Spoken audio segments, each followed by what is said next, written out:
Alaikum salam. I need somebody to recite Yasin for me, please.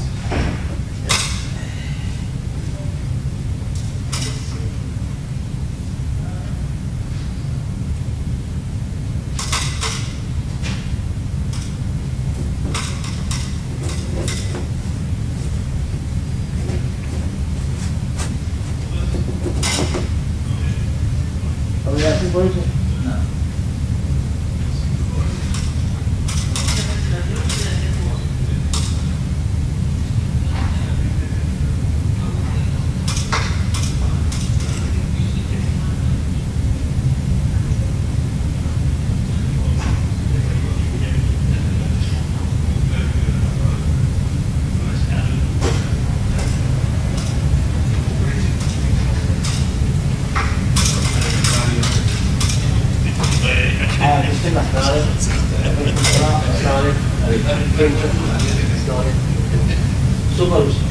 Yasin.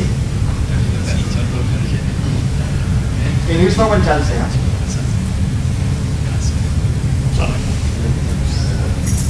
अब आस पर है. मतलब बाकी चाहिए. I'm doing two ratings.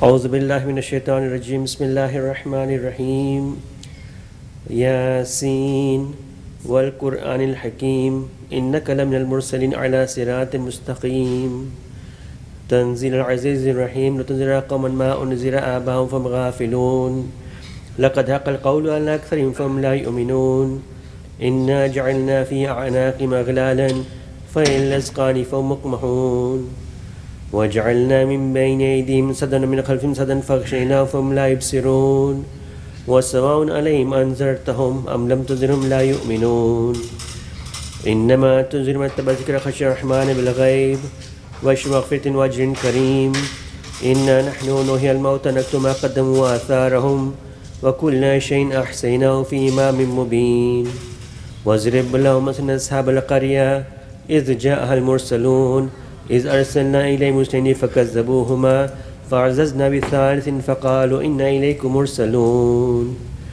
قالوا ما أنتم إلا بشر مثلنا ما أنزل الرحمن من شيء إن أنتم إلا تكذبون قالوا ربنا يعلم إنا إليكم لمرسلون وما علينا إلا البلاغ المبين قالوا إنا تطيرنا بكم لئن لم تنتهوا لنرجمنكم وليمسنكم من عذاب أليم قالوا طائركم معكم أين ذكرتم بل أنتم قوم مسرفون وجاء من أقصى المدينة رجل يسعى قال يا قوم اتبعوا المرسلين اتبعوا من لا يسلكم أجر مهتدون وما لي لا أعبد الذي فطرني وإليه ترجعون أتخذ من دونه آلية إن يردني الرحمن بضر لا تغني عني شفاعتهم شيئا ولا ينقذون إني ظن في ضلال مبين إني آمنت بربكم فاسمعون قيل ادخل الجنة قال يا ليت قومي يعلمون بما غفر ربي وجعلني من المكرمين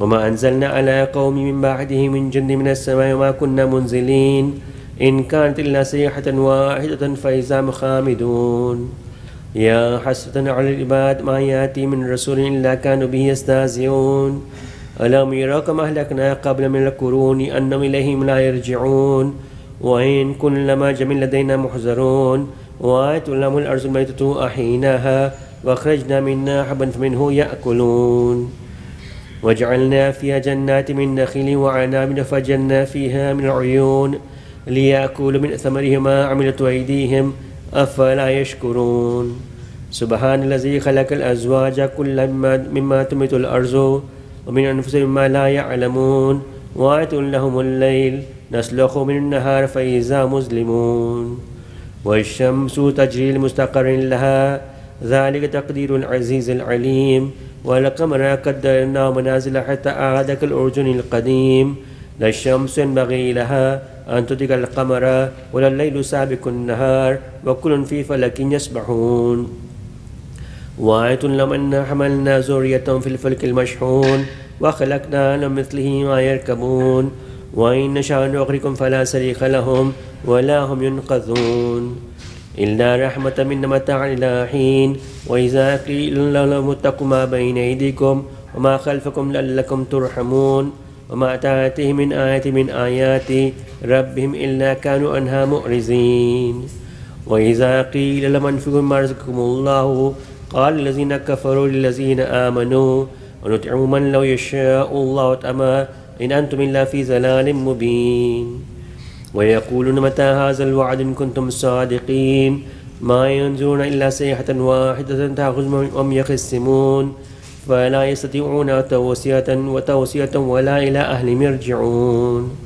ونفخ في الصور فإذا من الأجداث إلى ربهم ينسلون قالوا يا ويلنا من بعثنا من مرقدنا هذا ما وعد الرحمن صدق المرسلون إن كانت إلا صيحة واحدة فإذا هم جميع لدينا محضرون فاليوم لا تظلم نفس شيئا ولا تجزون إلا ما كنتم تعملون إن أصحاب الجنة اليوم في شغل فاكهون هم وأزواجهم في ظلال على الأرائك متكئون لهم فيها فاكهة ولهم ما يدعون سلام قولا من رب رحيم وامتازوا اليوم أيها المجرمون ألم أعهد إليكم يا بني آدم لا تعبدوا الشيطان إنه لكم عدو مبين وأن اعبدوني هذا الصراط المستقيم ولقد ضل منكم جبلا كثيرا أفلم تكونوا تعقلون هذه جهنم التي كنتم توعدون اصلوا اليوم بما كنتم تكفرون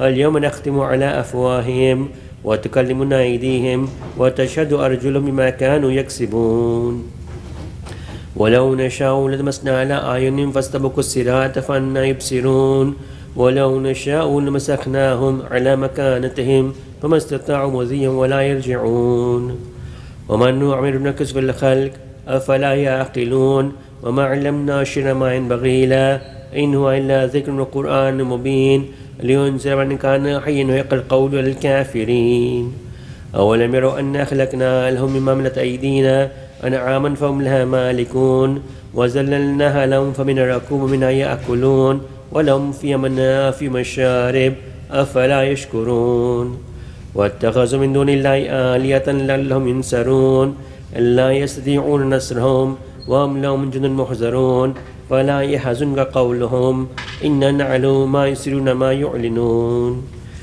أولم ير الإنسان أنا خلقناه من نطفة فإذا هو خصيم مبين وضرب لنا مثلا نسي خلقا قال من يحيي العظام وهي رميم قل يحيي الذي أنشأ أول مرة وبكل خلق عليم الذي جعل لكم من الشجر الأخضر نارا فإذا أنتم منه توقدون وليس الذي خلق السماوات والأرض بقادر على أن يخلق مثلهم بلى هو الخلاق العليم إنما أمره إذا أراد شيئا أن يقول لكن فيكون فسبحان الذي بيده ملكوت كل شيء وإليه ترجعون. سورة بركة الفاتحة.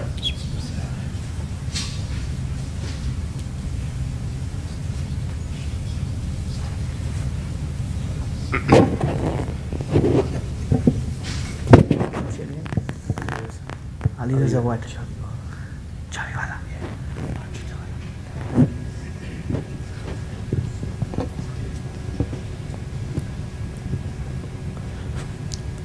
أعوذ بالله من الشيطان الرجيم بسم الله الرحمن الرحيم اللهم صل على محمد وآل محمد عن فاطمة الزهراء عليها السلام بنت رسول الله أنها قالت دخل علي أبي رسول الله في بعض الأيام فقال السلام عليك يا فاطمة فقلت وعليك السلام قال إني أجد في بدني ضعفا فقلت له أريدك بالله يا آبته من الضعف فقال يا فاطمة ائتيني بالكساء اليماني فغطيني فأتيت الكساء اليماني فغطيت به وصرت أنظر إليها وإذا وجهه يطلع لو كان البدر في ليلة تمامه وكماله فما كانت إلا ساعة إذا بولدي الحسن فقد أقبل فقال السلام عليك يا إما فقلت وعليك السلام يا قرة عيني وثمرتي فؤادي. فقال يا أمه إني أشم عندك رائبة طيبة كأنها رائحة جدي رسول الله. فقلت نعم إن جدك تحت الكساء. فأقبل الحسن نحو الكساء فقال السلام عليك يا جده يا رسول الله أتأذن لي أن أدخل معك تحت الكساء. فقال وعليك السلام يا ولدي ويا صاحب حوزي قد أذنت لك. فدخل معه تحت الكساء فما كانت إلا ساعة وإذا بولدي الحسين قد أقبل وقال السلام عليك يا أمه. فقلت وعليك السلام يا ولدي ويا قرة عيني وثمرة فؤادي.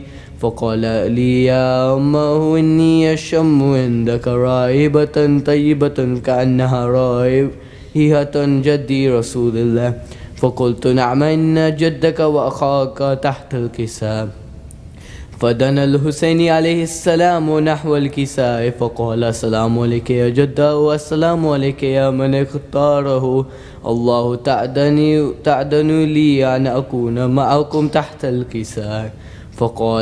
فقال وعليك السلام يا ولدي وشافع أمتي قد أذنت لك. فدخل معهما تحت الكساء.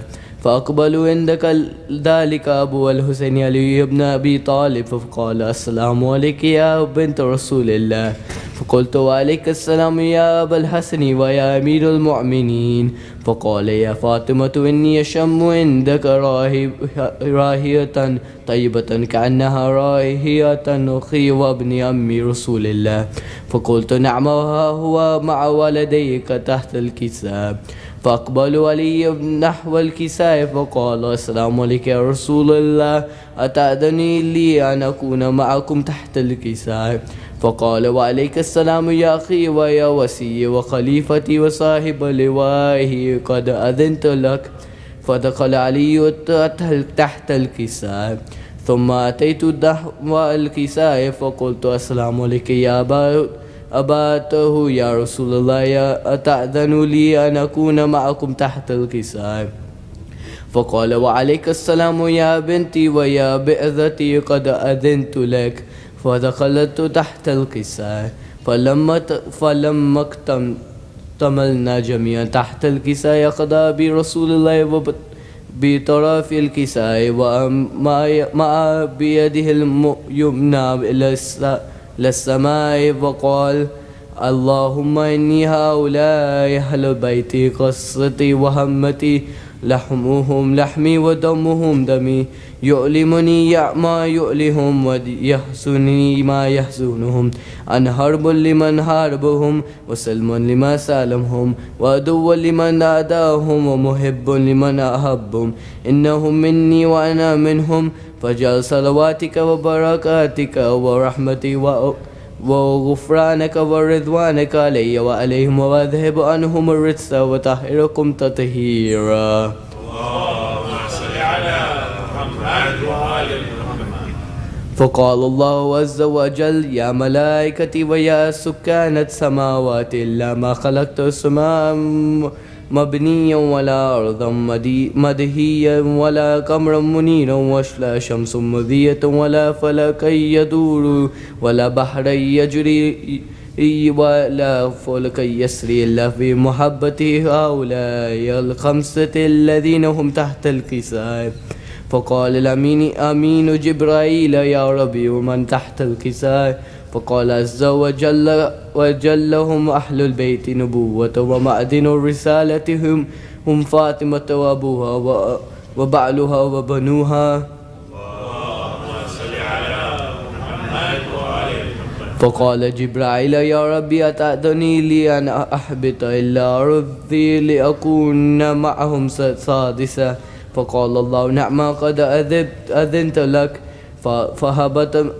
فهبطت اليمين جبرائيل فقال السلام عليك يا رسول الله يا علي الأعلى يقرأ السلام عليك ويخصك بالتحية والإكرام ويقول لك وعزتي وجلالي إنما خلقت سماء منيا ولا أرضا مدهيا ولا قمرا منيرا ولا شمس مذية ولا فلك يدور ولا بحر يجري ولا كل فلك يسري لأجلكم ومحبتكم وقد أذني لي أن أدخل معكم فلتحضنوا لي يا رسول الله. فقال يا رسول الله وعليك السلام يا يميني وهي الله إنه نعم قد أذنت لك.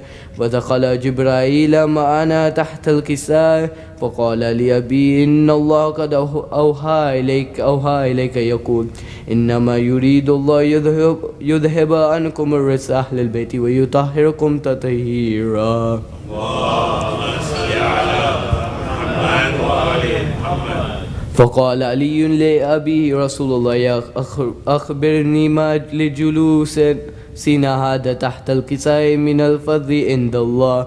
فقال النبي صلى الله عليه وآله والذي بعثني بالحق نبيا واصطفاني بالرسالة نخيا ما ذكر خبرنا هذا في محافل أهل الأرض وفي جميع من شيعتي ومحبين إلا ونزلت عليهم الرحمة وحفت بهم الملائكة واستغفرت لهم إلى أن يتفرقوا.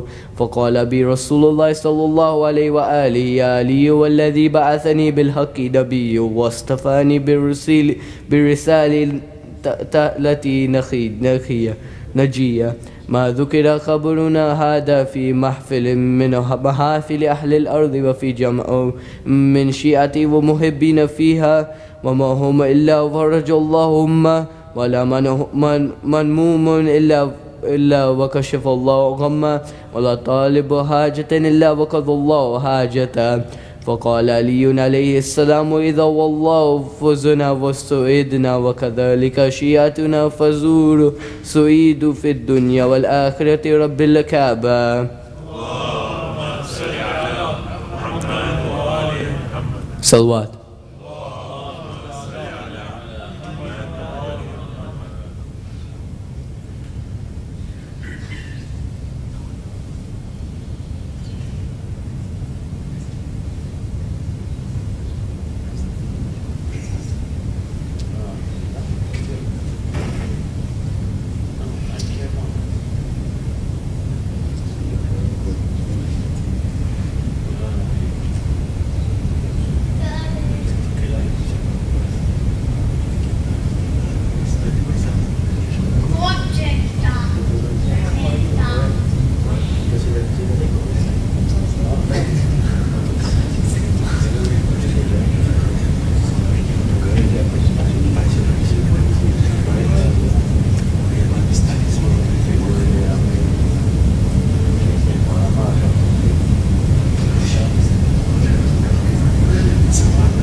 Dr. Dungasi, elders, brothers and sisters, Assalamu alaikum.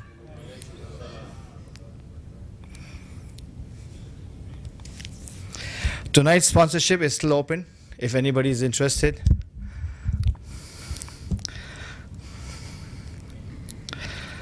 Let us recite Surah Al-Fatiha for all the Marhumeens whose names are on the list up there. Al-Fatiha.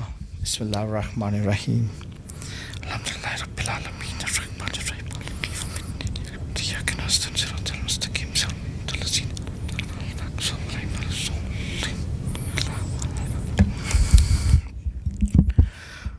We also have a flu shot drive going on in the cafeteria for both ladies and gents. We will have the same drive on Thursday, the next Thursday. Please see the Sijni WhatsApp for more details. Lastly, please join me in reciting Aya Amma Yujibul 5 times for all those who are sick, and especially for our brother Mohsin Ali, who is in ICU. Bismillahir Rahmanir Rahim. Amma Yujibul Mustarra Izada wa Yakshifus Su. Amma Yujibul Mustarra Izada wa Yakshifus Su. Amma Yujibul Mustarra Izada wa Yakshifus Su. Amma Yujibul Mustarra Izada wa Yakshifus Su. Amma Yujibul Mustarra Izada wa Yakshifus Su. Allahumma salli ala Muhammad wa ali Muhammad. With a loud salawat, let us call Sheikh Bilal. Allahumma salli ala Muhammad wa ali Muhammad.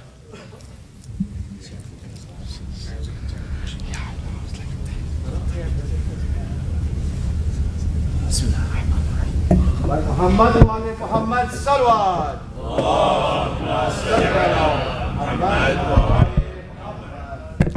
رحم الله من يقرأ سورة الفاتحة.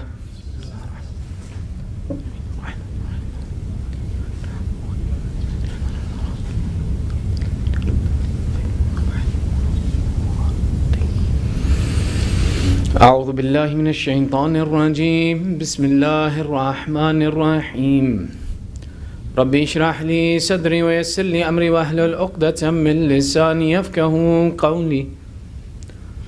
الحمد لله رب العالمين، ثم الصلاة والسلام على سيدنا ونبينا وحبيب إله العالمين أبي القاسم محمد وعلى آله الطيبين الطاهرين المعصومين، واللعنة على أعدائهم أجمعين من الآن إلى قيام يوم الدين. أما بعد، فقد قال الله تعالى في محكم كتابه الحكيم: بسم الله الرحمن الرحيم. يريدون ليطفئوا نور الله بأفواههم والله متم نوره ولو كره الكافرون. آمنا بالله، صدق الله العلي العظيم. Your second salawat for love of Muhammad wa ali Muhammad.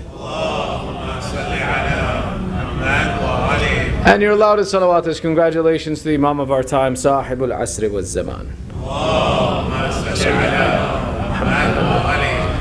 Respected elders, brothers and sisters, As'adallah ayyamana wa ayyamukum bi dhikrina al-milad al-Imam al-Hassan al-Askari alayhi salam.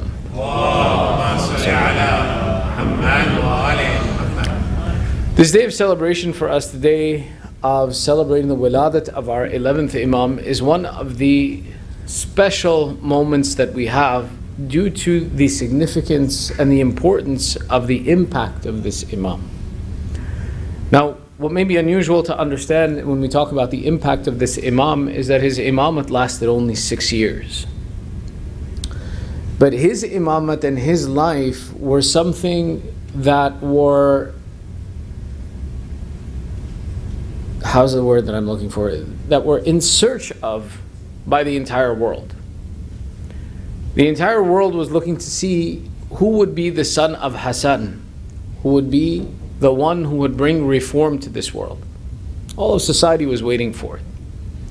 And Allah protected this Imam in ways that astounded people, that no one knew, and it was a surprise for humanity that he came, and that his Imamah, though short, was a period of time that was necessary to present, preserve, and to change the nation in preparation for the coming of our 12th Imam. When we talk about this Imam, he was born in the year 232 according to most narrations, or 231 after Hijrah, and his Shahadat takes place in the year 260 after Hijrah. His life was only 28 years. His Imamat began at the age of 22 and his Imamat ended at the age of 28, and only for 6 years was he the Imam of the time. from the time of his birth, one of the important points to notice and one of the unique attributes of this Imam is the role of his mother. His mother's name, according to some narrations, is either Hudayf, and according to other narrations is Sulayl. Sulayl is the one that's more accepted, and depending upon the writing, because the way it's written, Lam Ya Lal, Lam, is some pronounce it Salil, some pronounce it Sulayl. More appropriate in, pronunciation of this name is Sulayl, but you will sometimes see it written Salil. Sulayl has a title that is unique, that she is known as Al-Jaddah, the grandmother. Sayyidah Sulayl, aside from being the mother of the 11th Imam and the grandmother of the 12th Imam, was known as Mafza' al-Mu'mineen. You see, after the shahadat of the 11th Imam, when the ghaybat of the 12th Imam begins, the Shia needed somewhere to turn, someone to guide them. And they were given instruction to turn to the mother of the 11th Imam, Sayyidah Sulayl. And Sayyidah Sulayl was actually the teacher and the guide for the Shia community during the period of the ghaybat of our 12th Imam. Her piety and her status in being the guide is explained and understood by the title of Mafza' al-Mu'mineen. Mafza' al-Mu'mineen is not someone who is just a guide in fiqh and Islamic law. Right? It's not just the Islamic laws that, for example, what is wajib, what is haram, but in every affair, in every need, that one turns to the mafza', the guide, the source, the protector, in which any affair, whether it was a matter of material issues, social issues, Islamic issues, that this mother of the 11th Imam was the guide at that point in time. Her status and being the point in which that we turn to seek assistance from the Ahlul Bayt and to reach for the benefit of the Ahlul Bayt was sometimes questioned. How can you say that after an Imam there is a woman who takes the charge of the community and leads it? And the answer to this is, of course, the practical example of Sayyidah Zainab bint Ali salamullahi alayha. See, very often we remember one or two of the prime examples that are noted within our history very easily. Every year we commemorate the event of Muharram, and then every year in the commemoration of the event of Muharram, the reality of the waqi'ah of Karbala and what happened after Karbala would not be known to us had it not been for the example of Sayyidah Zainab, which shows the importance and significance that Allah placed within Sayyidah Zainab. But throughout the history of Islam, there have been many times that the family and the ladies of Ahlul Bayt have been in a position of responsibility to protect and preserve the message of Islam. Which is why it should never be understood to say that, for example, it is upon the men the responsibility to lead and to know the matters of Islam and to be able to guide society. No. Maybe some cultures may say that, but within Islam, it has happened many times that Allah has given an authority to the women to be a guide and support, within the protection and responsibility of first and foremost preserving their hijab, and then from that being a guide and a source for Ahlul Bayt. When we take a look, for example, the example of Sayyidah Ma'asuma. Sayyidah Ma'asuma's conversation, when we take a look and see as a child, Bibi Ma'asuma Iqum is answering the questions of the people in a house where Imam Musa Kazim alayhi salam has 18 sons. It's Bibi Ma'asuma who's answering the questions and replying to them. That it said that when people came from far away to visit our 7th Imam and they wanted some questions answered, they found that the Imam was not present. Sayyidah Ma'asuma says, give me the questions and I'll see if I can have a reply sent to you. And she issues a reply and gives it to them. When they head back from the house of Imam Musa Kazim, when they leave the city of Medina, they meet Imam Musa Kazim on the way and they say, Ibn Rasulullah, we wanted to see you, we didn't have a chance to see you, but your daughter in your house gave us the answer to our questions. And Imam Musa Kazim says, show me the answers. And he looks at the answers and he says, may her father be sacrificed on her. May her father be sacrificed on her. Meaning showing the greatness of the answer and the appropriateness in educating the people that even though this was an answer by my daughter, there is no shortcoming in this answer and I am pleased with this action. So the Ahlul Bayt have given priority and superiority to the women to help and support and guide as well too. It should not be considered impossible It is possible that taking our questions of fiqh, if there is one who is knowledgeable amongst the ladies to meet the answers, there's nothing wrong with it. It's acceptable. It's not unusual that even the Ahlul Bayt appointed these, which is why the title of the mother of our 11th Imam became Al-Jaddah, that she was the grandmother. And this is how she was known, that we have come from the grandmother, we have asked her, and that she has answered our questions and supported us in the ghaybat of our 12th Imam. Sallu ala Muhammad wa ali Muhammad. Along with this, one of the examples that we've talked about in years past was the affair that when the Imam announced his imamate, many people did not know about it. Because up until about the age of 20 or 21, the older brother of Imam al-Askari, who was known as Sayyid Muhammad, was the one who was believed to be the Imam of the time. Our 10th Imam had 4 sons.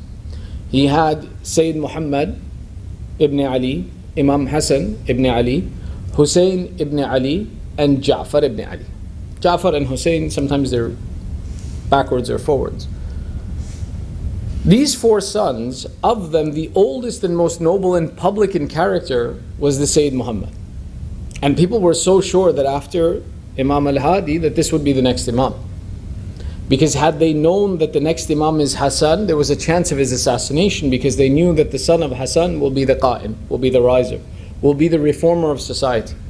So Allah, to protect the life of Imam Hassan al-Askari, placed over him an older brother who was exceptionally pious.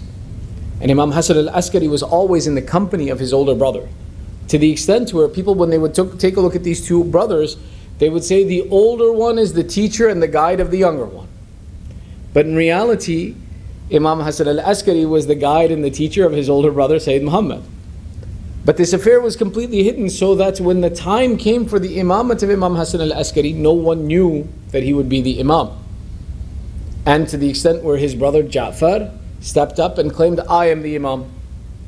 And he became known as Ja'far al-Kadhab, Ja'far the liar, for the fact that he claimed the imamate when he was not the imam.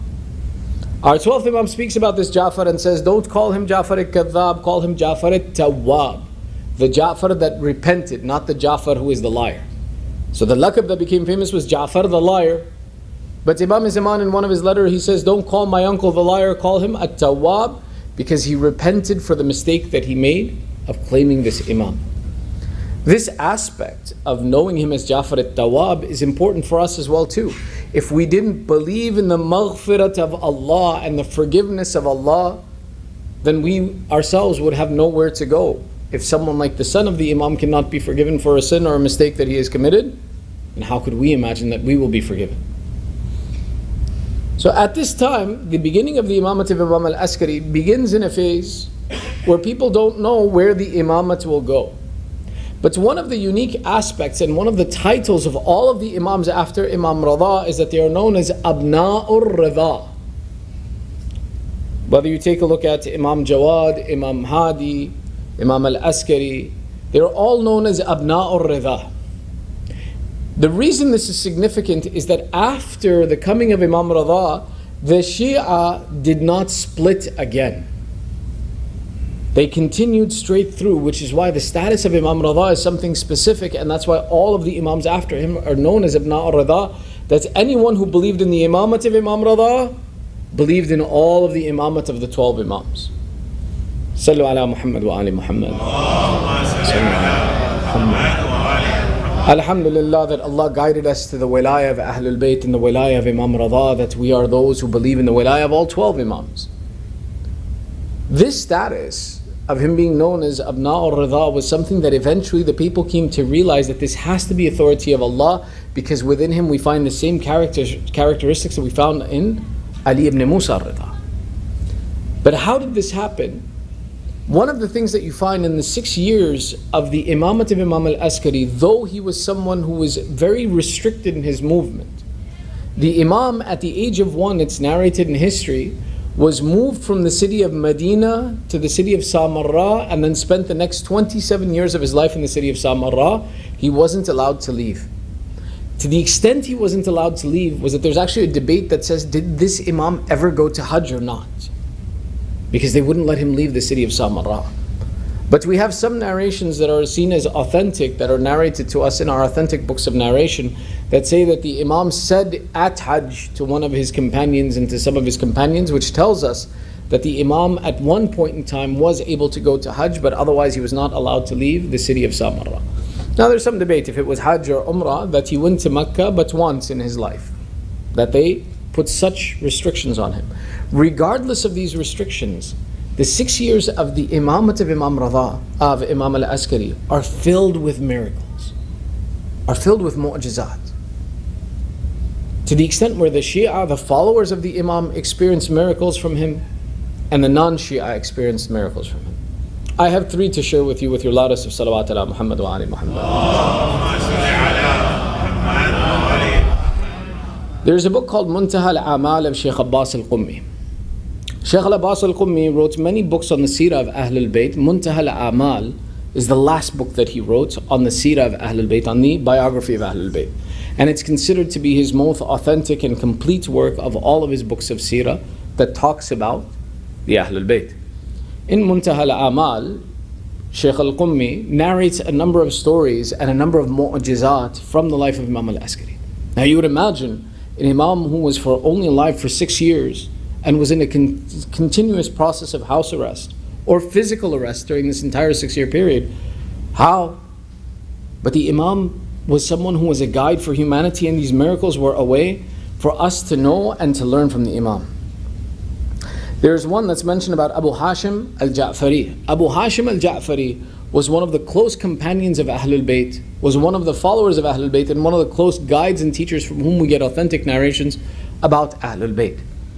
Abu Hashim narrates, he says that I was in the company of the 11th Imam, and I wanted to be with him, and I would follow him wherever he would go. In one instance, I followed the Imam as he proceeded towards the desert, and the Imam was riding his horse in front of me and I was walking behind him. Abu Hashim, an authentic narrator, he says, in my heart I had a desire to speak to the Imam, but I was embarrassed to talk to him.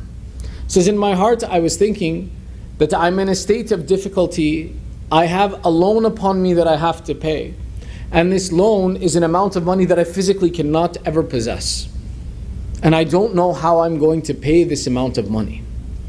As I was thinking that how do I speak to the Imam and tell him that I have such a loan and such a debt on me, I saw the Imam hit the ground with a staff and said, Abu Hashim, come and collect this. When I went forward, I found that it was something made of gold that the Imam had told me to collect. As I went to pick it up, the Imam said, this is to satisfy your loans. Don't worry about your loans. The affair is taken care of. You have nothing to worry about. Abu Hashim took this item and he held on to it. And the Imam said, هَذَا كِتْمَانٌ لَكْ. This is a secret for you. Keep it to yourself. Don't tell anyone. Abu Hashim took the gold and he continued to walk and he thanked Allah.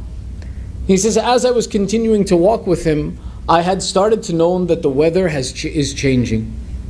And I paid attention to my surroundings. Now that my worry was over my head and I was done with this worry, I started to look around and pay attention.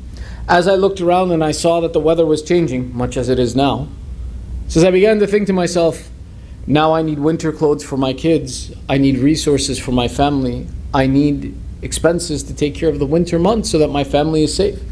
He says, as I was simply beginning the process of thinking about it, and the difference is Abu Hashim himself in the narration that he's writing, he himself explains, he says, the first was a worry in my heart, this was a thought in my mind. He says, as the thought entered my mind that I will have to pay for these expenses for my family, again I saw the Imam hit the ground and he said, Abu Hashim, come and collect this. And this time when I went forward, it was something made of silver. And again the Imam said, this is a secret for you and this is to cover your expenses. Abu Hashim says, subhanallah, I did not tell the Imam of anything that was in my mind or in my heart, but the Imam knew the affair and he answered it for me. Abu Hashim says, when I went home, I took this gold, I had it weighed and valued, and it was exactly the value of my loan, not 1 penny more, not 1 penny less. And when I calculated my expenses for the winter, I weighed the silver the Imam had given me, and it was exactly the amount that I needed to fulfill my costs, not 1 penny more, not 1 penny less. Sallu ala Muhammad wa ali Muhammad.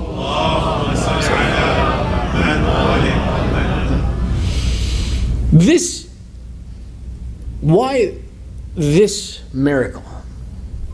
Why would the Imam commit a miracle for his Shia in this way? But the thing was, before we answered this question, the Imam didn't just commit miracles for his Shia, he even committed miracles for those who weren't his Shia. There is a narration that comes to us from a person known as Ali ibn Ibrahim ibn Musa ibn Ja'far. Ali ibn Ibrahim ibn Musa ibn Ja'far was a Waqafi, meaning he believed in the imamat of his father, Imam Musa Kazim, or his grandfather, Imam Musa Kazim, and then after that he didn't believe in the imamat of anyone. Ali and his son Muhammad ibn Ali, these were two residents of the city of Baghdad, and they didn't believe in the imamat of the 11th Imam, but essentially what happened was, as they lived in Baghdad, they found their condition to be financially difficult.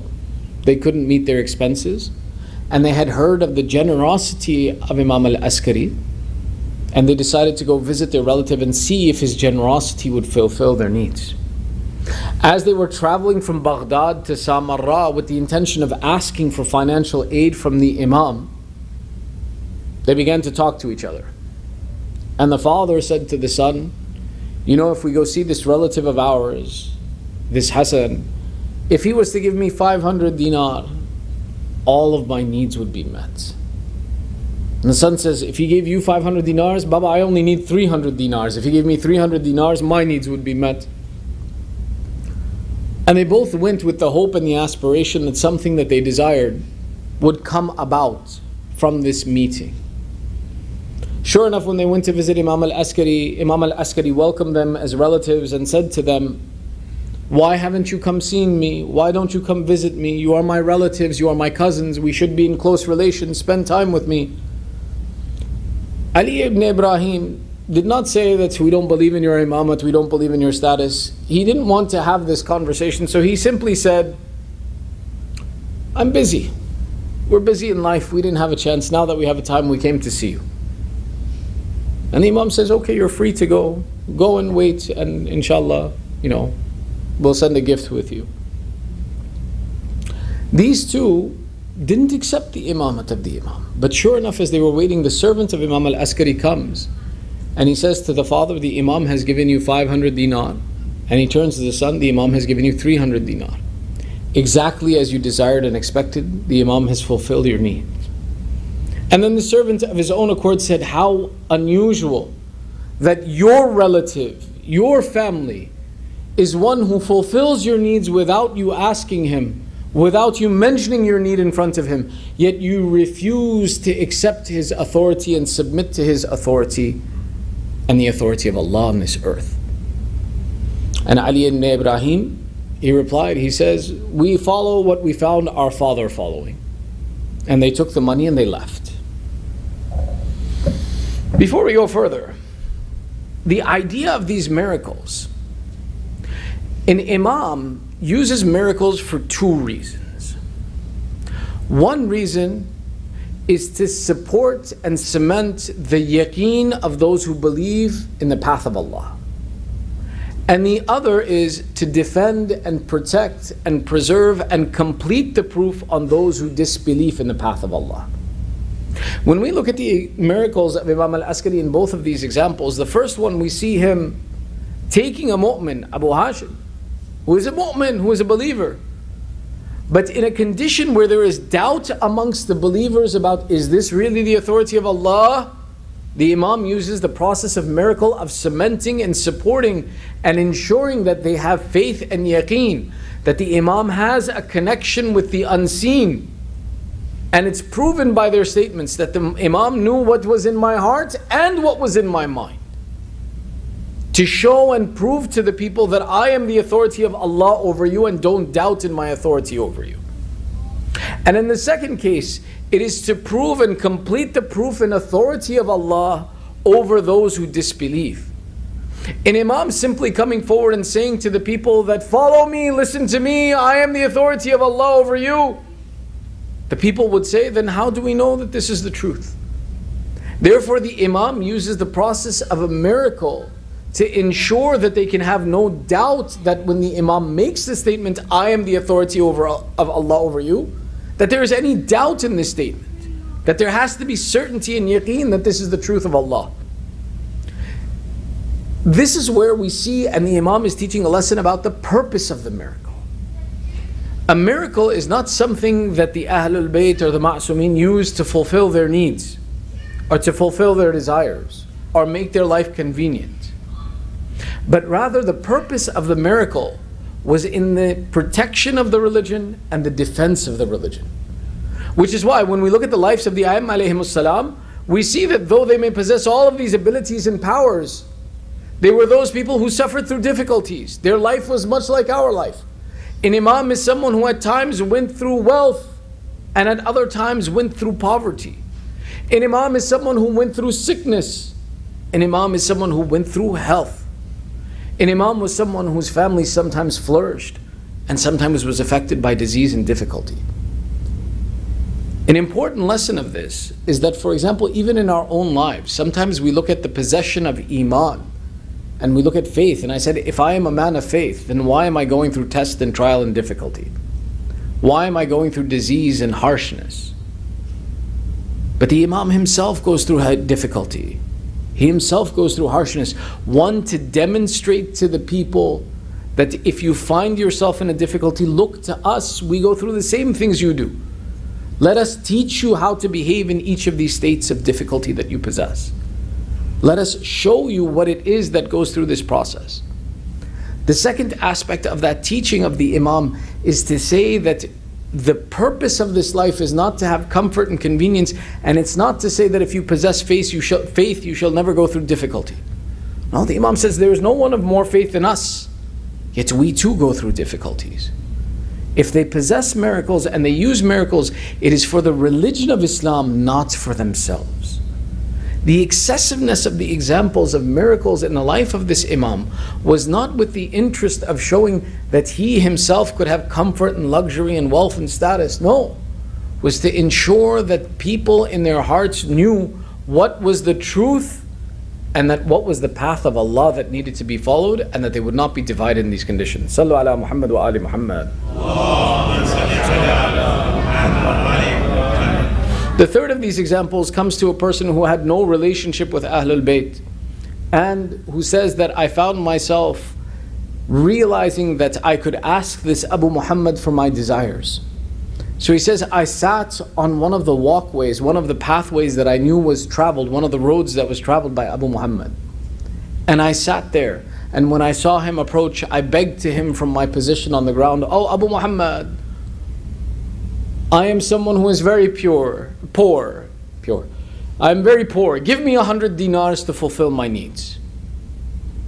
And he says that this person who I was hoping for his generosity to help me, he turned to me, he says, why do you claim to be poor when you and I both know you have 200 dinars hidden away? The man became silent and shocked. Imam al-Askari says, I am not telling you this because I don't want to give you money. Here, take from me now. He tells his servant, give him 100 dinars. 100 dinars of gold is a lot of money. Just give him 100 dinars of gold. But he says, you disrespected the bounties of Allah. And you said, and I have nothing when you possess something. Had you simply asked me for 100 dinar, I would have given it to you.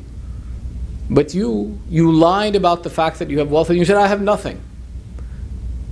This attribute Allah hates. That one who possesses should claim that he has not.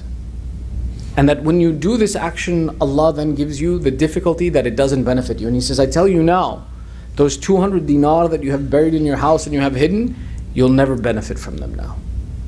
Because you claim this penury, Allah will give you this penury.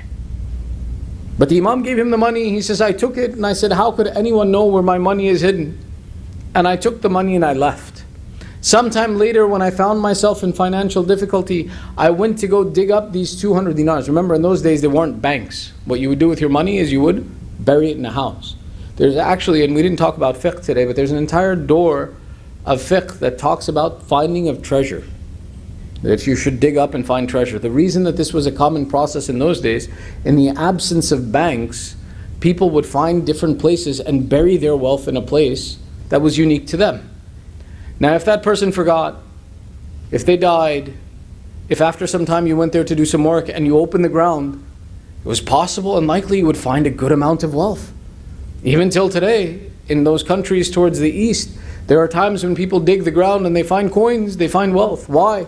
Because people would bury their wealth to hide it and protect it. And this is known as a kanz, or a treasure. So when you find a kanz, or a treasure, there are certain ahkam and responsibilities, including the fact that it is one of the things that a khums is due upon it.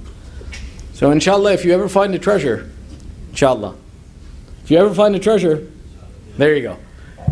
One of the things that you have to do on a treasure, you don't wait for a year after you find a treasure. As soon as you find a treasure, you have khums due on it immediately. So you don't get to keep it, all of it. You get to keep most of it, but some of it you have to give out as khums. This man says, I went back to my house and I went to go dig up these 200 dinar and I thought no one would know where they are. But when I dug it up, I found that the coins were missing. And I realized that the only one who knew was my son, and my son, when he needed it, he had dug up and took my money and left. So just as the Imam had promised me, those 200 dinars did not benefit me. The purpose of these miracles, look at what the Imam is teaching. In the first case, he's building the yaqeen and certainty amongst the Shia. In the second case, he's giving hidayah and completing the proof of Allah over those who reject His authority. And the third, that the general people, that they should know that not only are we a source of giving, but even when we give, we teach you the correct etiquette of giving. That these were the attributes amongst all the miracles of the Imam that you see. You'll only see the miracles of the Imam in this aspect of either teaching the religion or protecting the religion. Never for a selfish reason does an Imam perform a miracle. Sallu ala Muhammad wa ali Muhammad. One of the other unique aspects, and we'll mention this briefly, is the preparation of this community and society in preparing for the coming of the 12th Imam, Sahib al-Asr wa zaman, Ajjalallahu ta'ala. And this was done by preparing companions such as such companions had not been available before. That the Imam raised the status of some of these companions and trained them in ways and prepared them for the coming of the 12th Imam. Including, for example, Uthman, the first of the 4 Nawab of Imam Zaman, was one of the representatives of Imam al-Askari. But he wasn't the only one who had a special status and that the Imam raised to a status and educated them. But rather there were a number of people who we don't even talk about or know about. That the Imam was preparing and educating and training to be leaders and to show that what is the caliber of companion that needs to be present. If we want to know the kind of people we need to be for the return of our Imam, some of these companions are important for us to pay attention to and to learn from their examples. One was a person known by the name of Ahmad ibn Ishaq al-Ahwas al-Ash'ari, who was from the city of Qum. And during the 6-year period of the imamat of our 11th Imam, our Imam was cut off from much of society. But this Ahmad ibn Ishaq al-Ahwas al-Ash'ari is known or is called as the Hamza Tawassal that connected the Imam to the Mu'mineen. Let me explain what that means. In the Arabic language, and in the Quran, if you look at the script of Uthman, the script that's commonly known that you get from Saudi Arabia, when a word begins with al, on top of the alif, you'll see a little symbol. This is known as Hamza Tawassal. The purpose of Hamza Tawassal is that it's only pronounced if I begin reading from this alif. Otherwise, it connects from the letter before it, meaning that you don't normally pronounce it unless if you're stopping there. The purpose of Hamza Tawassal is that if I should start reciting from this place, I have something that can either connect me or begin me from where I have nothing. This Ahmad ibn Ishaq, being known as the Hamza Tawassal between the Imam and the people, was an aspect of showing that when you couldn't see the Imam, there were people who were reliable that you could turn to and would give us the information from the Imam and teach us the way the Imam would want us to know. This Ahmad ibn Ishaq spent his life coming back and forth and teaching, and it said in his last trip to visit Samarra and to spend time with the 11th Imam, he asked him for something which is a lesson for us. Ahmad ibn Ishaq, in his last visit to the 11th Imam, he says, Yabna Rasulullah, I want you to give me some cloth. And I want you to give me some cloth for my kafan, so that my kafan comes from you. This statement was something special. only the special people in history who knew and understood the status of Ahlul Bayt knew to ask them for a kafan. Shall I give you an example? Sallu ala Muhammad wa ali Muhammad. The mother of Amir al-Mu'mineen, Fatima bint Asad, what did she do? Before she dies, she says, Ya Rasulullah, give me your shirt so that I may be buried in it. Her statement was to say that the Prophet, to say to him that, Ya Rasulullah, you taught us that on the Day of Judgment we'll be raised without clothing. I don't want to be raised on that day without clothing, so give me your shirt that Allah does not raise me without clothing. Rayyan, one of the companions of Imam Rada, same way went to the Imam and asked him, give to me a kafan for myself. That these were people who they knew had ma'rifat and true ma'rifat of the Imam, that they knew that if they wanted to have security and safety in their akhirah, that the only way they were going to get it is by connection to Allah's special people on this earth. So as Ahmad ibn Ishaq is one of the few who understood the status of the Imam, that he said to the Imam, he said, Ibn Rasulullah, give me cloth from you that would be my kafan. This is the reason that we share this, is that if we want to believe in the Imams, we want to love the Imams, one of the important things is remember that it's not just loving the Imam today, but how do I make sure that my connection to the Imam remains in akhirah? That what will be my daleel, what will be my proof that I was someone who was attached to the Imam? One of the ways that we can do this today is, for example, we buy our kafan from Karbala, or we take our kafan to Karbala, and to Najaf, and to Qadhmain, and Mashhad, and Qum, so that we can rub this or know this, that this was presented before the Imam. Ya Ibn Rasulullah, accept this from me, that this is my kafan, and I'm attached to you in dunya and akhirah. This is an important practice. It's not something to take lightly, that when we want to make sure that on that day of difficulty, that I am recognized as one of those who are connected to the Imam. I want a physical proof with me. The idea of having a physical proof is not something only that we did. Sayyidah Fatima Zahra, salamullahi alayha, it's narrated that she said, when you bury me with this vial full of tears. I want to present to Allah these tears that I have cried in His remembrance on the Day of Judgment. Sayyidah Zahra makes this statement. So what's wrong with us knowing that we need a wasila as well too, and looking for the wasila from the Imams? This Ahmad ibn Ishaq says to Imam al-Askari, give me cloth. I want to be buried. I want my kafan to come from you, Ya Ibn Rasulullah. The Imam in turn says, oh Ahmad, take these 15 dirham and spend them on whatever you desire. As far as your kafan is concerned, I will provide for you. Don't worry about it. It will be an affair taken care of. It's narrated that when Ahmad ibn Ishaq leaves the Imam and proceeds back to Qum. Now understand something, one of the things I didn't mention, just as an aside. Ahmad ibn Ishaq al-Ahwas al-Ash'ari, Bayt al-Ash'ari, were the people who established Shi'ism in the city of Qum. When you read about the story of Bibi Masumah Qum, the people who took her to Qum and protected her were the house of Ash'ari, was the family of Ash'ari in Qum. They are one of the fundamentals of establishing Shi'ism in the city of Qum, and this Ahmad and his family were amongst the true followers and those who were the leaders of the Shia and who educated the people far away from the Imam all about the love of the Ahlul Bayt and the teachings of the Ahlul Bayt. This Ahmad, being one of them, being one of their leaders and their elderly and respected individuals, and the connection between the Imam, on his way back, he develops a fever. And his fever gets worse and worse and worse, to the extent where they have to stop their traveling as they get closer to Qum, because he's not safe, he's not healthy enough to travel any further. In the night that he's there, his companions and his relatives are worried that we don't know if he's going to make it through the night. We've left him sleeping. And as they're thinking about him and he is sleeping and resting, a knock comes on the door, and it is a servant of the 11th Imam, Kafur. Kafur knocks on the door and he says, Imam al-Askari has sent me, your companion Ahmad has died. I myself have performed his ghusl and his kafan. Now join me so that we may go and recite his salat al-mayyit. The Imam shows the status of Ahmad ibn Ishaq, which is something amazing.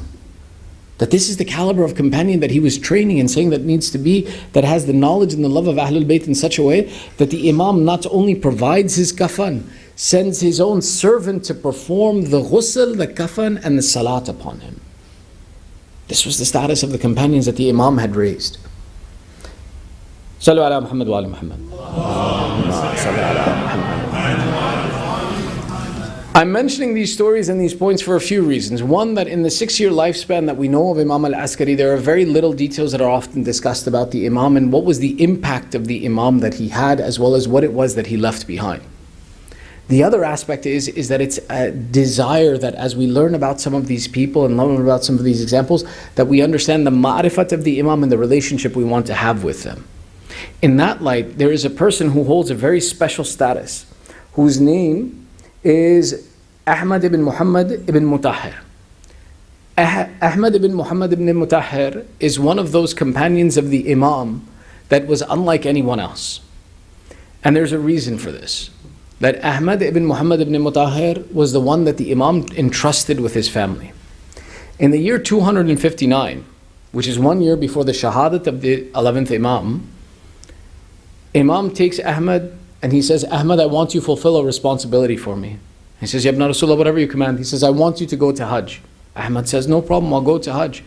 And he says, but I want you to take my mother with you, and I want you to take my son with you.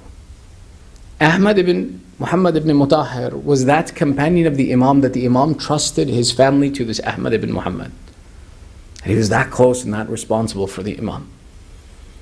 Ahmad writes and he says, when the Imam gave me this responsibility, I prepared a kafila to go to Hajj. And in this kafila, I had Jaddat al-Mu'mineen, the grandmother of the Mu'mineen, Bibi Sulail, and I had the 12th Imam.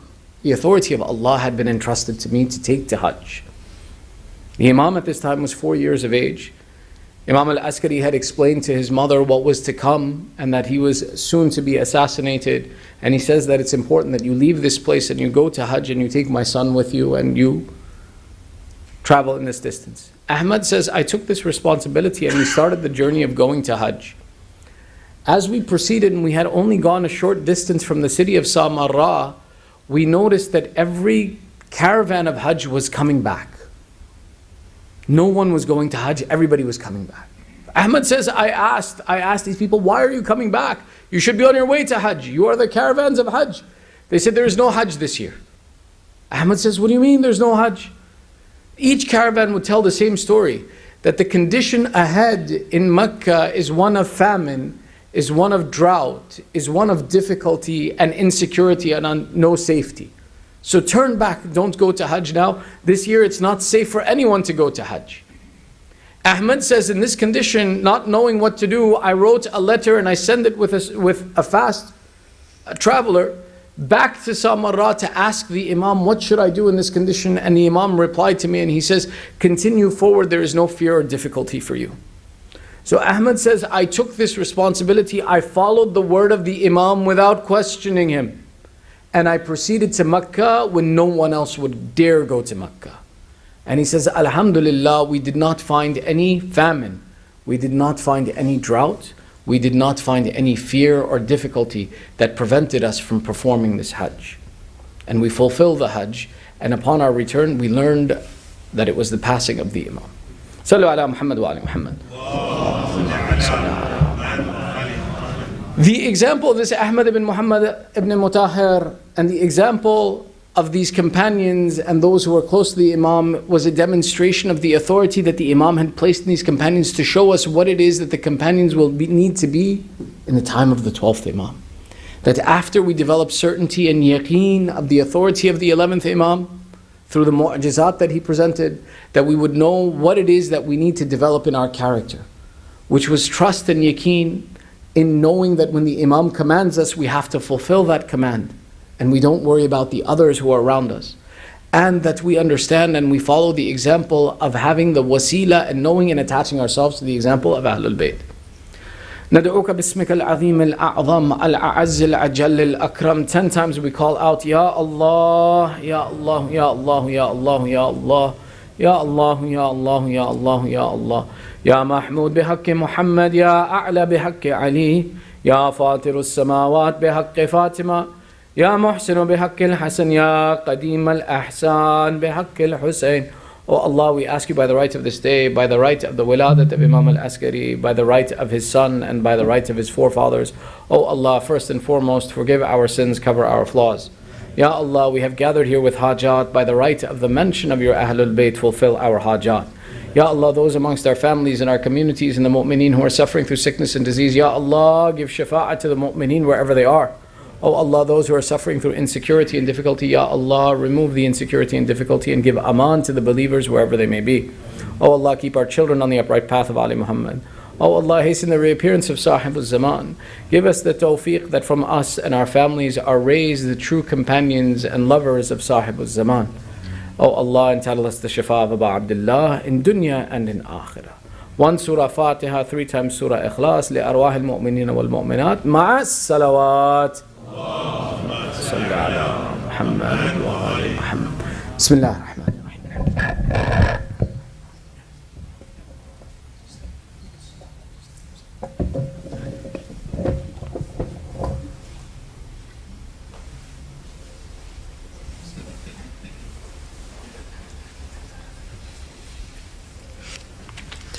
أفضل الصلاة محمد وآل محمد بعد صبا لے جا مدینے میں پیام سلام منالک جھک جھک کے پہنچا دے مدینے میں پیام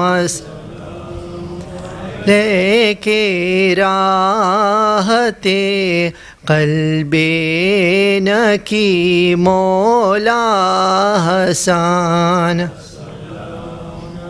لیک جس کا لقب ہے عسکری مولا حسن اے والد مہدی دی مولا حسن لے کے خلق کے 11 امام مولا حسن یا عسکری السلام علیک یا ہادی السلام لیک احمد یا محمد اماموں کی زیارت نصیب کر خدا ہو محتاجوں کی جلد حاجت روا جو بیمار ہو جلد پاوے شفا وہ علم کرن آج پیدا ہوئے امامت ماں باج پیدا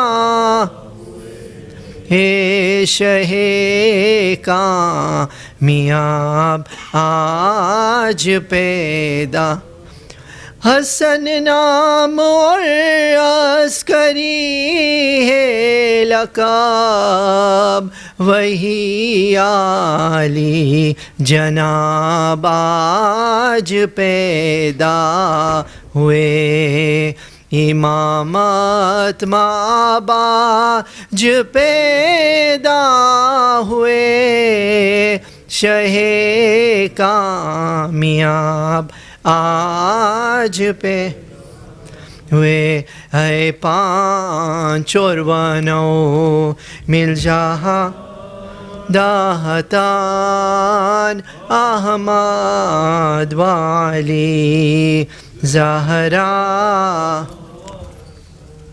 شبیر سے لے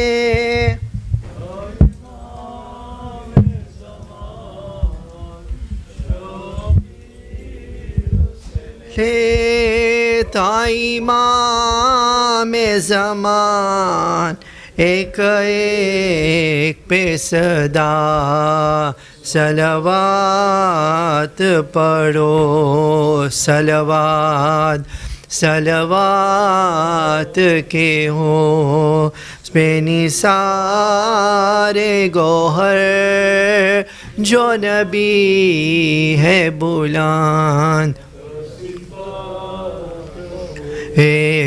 صلوات صلوات و سلام یا امام زمان فرما و ظہور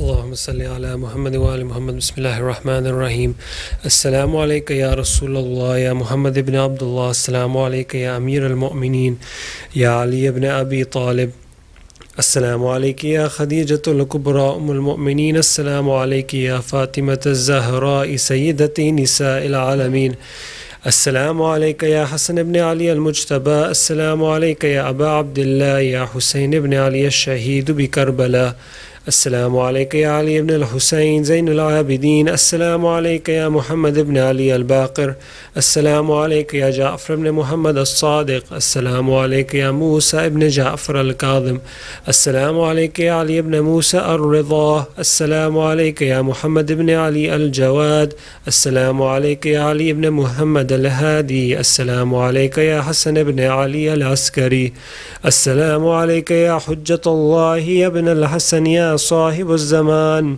السلام عليك يا شريك القرآن السلام عليك يا كعبة الإيمان السلام عليك يا خليفة الرحمن السلام عليك يا إمام الإنس والجان ورحمة الله وبركاته بسم الله الرحمن الرحيم اللهم كن لوليك الحج وعلى آبائه في هذه الساعة وفي كل ساعة وليا وحافظا وقائدا وناصرا ودليلا وعينا حتى تسكنه أرضك طوعا وتمتئه فيها طويلا برحمتك يا أرحم الراحمين اللهم صل على